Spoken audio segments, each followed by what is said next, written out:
ليه يا جماعة في رمضان بعد الفطار بساعتين بنجوع أوام ونجري بسرعة نبقى عايزين ناكل تاني؟ الله، طب ما أنا قايم من على الفطار شبعان، هو إيه اللي حصل يا جماعة؟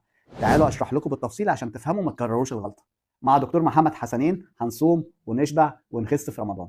أول ما بيأذن المغرب بنجري بسرعة ناخد كوبايتين عصير، يعني واحدة صوبيا على واحدة خروب، وكمان في ساعات بيبقى كوباية خشاف. وبعدين شربنا مية وقعدنا على السفرة. بدأنا إزاي؟ بدأنا بعيش أو بدأنا بكمية رز محترمة. الله، طب ده انا حسيت ان انا بعد كل العصاير وشويه الرز ولا العيش اللي انا اكلتهم مع طبق الرقاق اللي اتحط لي، ده انا شبعت بسرعه قوي وقمت. يا دوب ما لحقتش اخد نفسي وريحت، اتحط قدامي طبق كنافه بالمانجا. الله، ايه يا ابني كميه السكر اللي انت عمال تاخدها دي؟ ده مستوى السكر بقى في السماء. الله، طب ما كده انا شبعت بسرعه. طب انت ما تعرفش انت عملت في نفسك ايه؟ انت عبيت جسمك سكر للركب.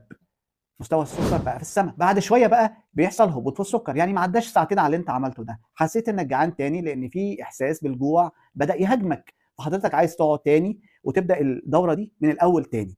وبرده يا ريتك هتبداها صح، ده انت ناسي ده في بروتين على الفطار انت ما خدتوش. يعني وجبتك ما كانتش متوازنه، كل اللي انت بتعمله ان انت عمال تزود في وزنك وترفع مستوى السكر وتراكم دهون في جسمك. طب الحل ايه عشان ما اقعدش طول الوقت اعلي السكر ويرجع يوطى وارجع اكل تاني، اعلي السكر يوطى اروح اكل تاني؟ ده مش حل يا ابني. انت هتطلع من رمضان زايد لك بتاع 8 كيلو، وطول الوقت في صيامك في النهار انت جعان جدا جدا، مش حاسس ان في اي حاجه مقنعه او ماليه معدتك. من الاخر يعني يا دكتور هنعمل ايه؟ تعمل وجبات متوازنه وتنظم نفسك. اذن المغرب يا سيدي، ابدا بسنه النبي عليه الصلاه والسلام، خدت البلح بتاعك في حدود 3، روح صلي واعمل بريك، رجعت تاني خدت كوبايه ميه وبدات كده بالراحه. دلوقتي انت محطوط لك نص رغيف، هو ده الدايت بتاعك، نص رغيف. وكمان احنا كنا قايلين قبل كده ان ناخده من ايه؟ من بذور كامله، من حبه كامله، يعني من شعير، من اي حاجه غير القمح. وتبدا بثلاث معالق سلطه. حضرتك كده عملت فرامل جميله قوي. امسك بقى حته الفراخ او شويه الخضار اللي محطوطين لك مع حته الفراخ الصغيره. انت كده قايم مقتنع جدا وعامل اهم حاجه توازن.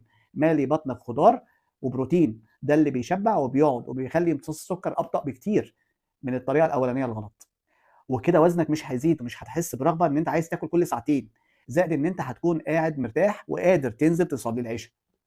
خد بالك، جوعك بعد ساعتين من اذان المغرب ده معناه ان جسمك فطر غلط. دكتور محمد حسنين، استشاري التغذيه العلاجيه.